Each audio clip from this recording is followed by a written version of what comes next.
라스트 트럼프 이후의 대한민국.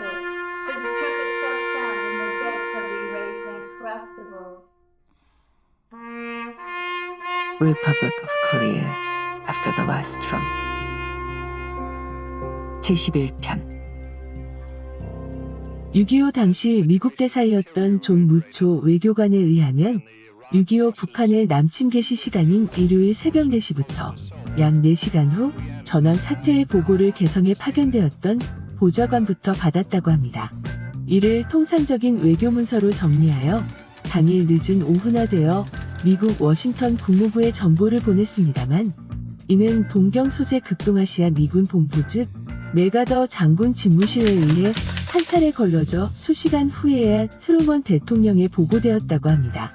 미국 국정도 마찬가지였지만 유럽 중심 정책을 실시하고 있었던 와중에 극동아시아, 특히 한반도에는 극심한 권력체계의 공백이 있었습니다. 미군 육군 해군의 보고 체계가 따로 있었고, 외교 채널, 국무부 참모총장 국방부의 보고 채널이 따로 있었고, 트루먼 대통령 안보보좌관 그리고 메가더 장군, 그 외 별의별 보고 채널이 있었다고 합니다.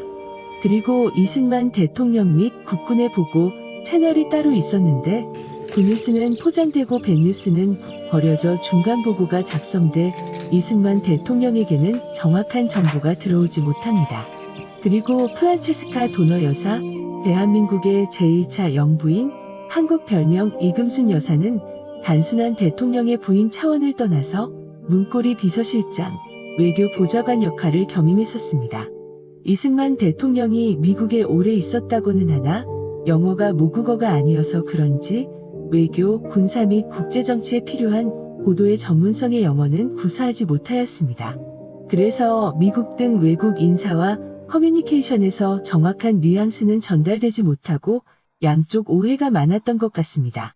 그래서 영부인이 끼어들기 시작합니다. 당시 이승만 대통령이 워낙 노령, 75세인데다 귀가 멀어진 데다가 기억력, 정신도 헷가닥 왔다 갔다 하는 데다가 한약도 괴상한 마약성 각성제가 포함된 것을 복용했다는 이야기도 있었습니다. 한 사학자에 의하면 조선 왕조는 한약의 남용에 의해 망했다는 설이 있는데 그 찬란 한 역사가 대한민국에도 계승된 셈입니다. 모 외국에서도 코카인, 모르핀, 히로뽕 등이 합법적으로 사용되었던 시기였기도 합니다만, 하여튼 프란체스카 도너 영부인도 민비까지는 안 가지만 국정에 꽤 관여하게 됩니다. 특히 각종 정보가 영부인을 통해서 대통령에 전해지고 공문 결제도 영부인이 대신하는 경우도 많았다고 합니다. 그리고 대통령의 스케줄 관리 및 통역 역할도 했으니 권력의 중심이 조선시대처럼 외척에 넘어갔다고 해도 과언이 아닐 것입니다. 하여튼 6.25가 난 후 무초 대사는 이 대통령과 몇 번 만납니다. 무초 대사 인터뷰 내용을 보면 6.25 당일 늦은 저녁 이 대통령하고 독담하는데, 여기서 이 대통령은 공산군이 내려오니 빨리 피난 가야 하지 않냐고 다급하게 묻었다고 합니다. 아마 여기선 남쪽으로 피난 가는 미군 헬리콥터나 비행기 아니면 호위 차량에 태워달라는 것을 간접적으로 호소한 것이라고 봅니다. 무초 대사는 인간적인 정을 봐서, 아니면 프란체스카 도너 여사와의 친분을 봐서 피난행 호위 차량 정도는 수배할 수도 있었을 것도 같은데, 실질적으로 무초 대사에게는 그런 권한이 없었습니다. 그는 전형적인 공무원 외교관으로서 주로 외교행정이 그의 업무 범위였으며 실질적인 권력 레버와 거리가 있었습니다. 무초 대사는 현 시점에서 일개 국가의 대통령이 수도를 지키지 않으면 전방에서 목숨을 걸고 싸우고 있는 국군이 사기를 잃어 항복 아니면 후퇴하게 되면 반나절쯤이면 수도가 함락되고 대한민국이라는 국가도 사라질 것이라고 이 대통령에게 조언합니다. 그러나 이 대통령은 막무가내였습니다. 한 나라의 대통령이 공산군에게 생포되면 심각한 문제가 초래할 것이라며 빨리 피난 가야 한다고 안절부절 얘기했다고 합니다.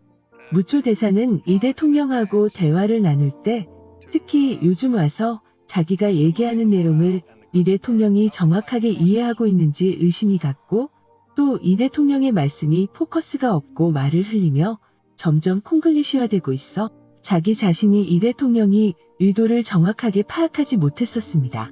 그래서 너무 심하면 도너 여사가 동석하여 비서 겸 통역 역할을 하기도 했습니다.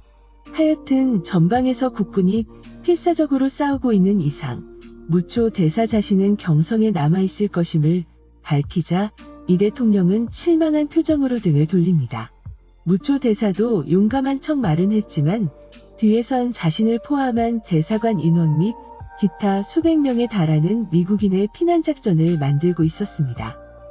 이 대통령은 푸념하면서 무초 대사와의 대화 내용을 도너 여사에게 얘기합니다.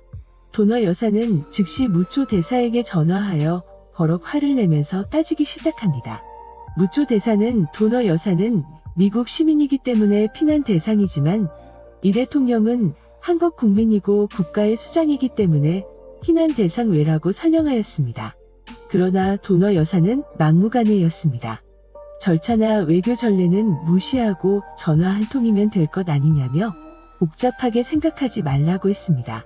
그래도 통하지 않자 황하고 소화기를 부서질 정도로 내려칩니다. 도너 여사는 미군 간부 등 여러 측근에게 전화를 해봤으나 연락이 안 됐거나 꼬리를 빼는 얘기만 나옵니다.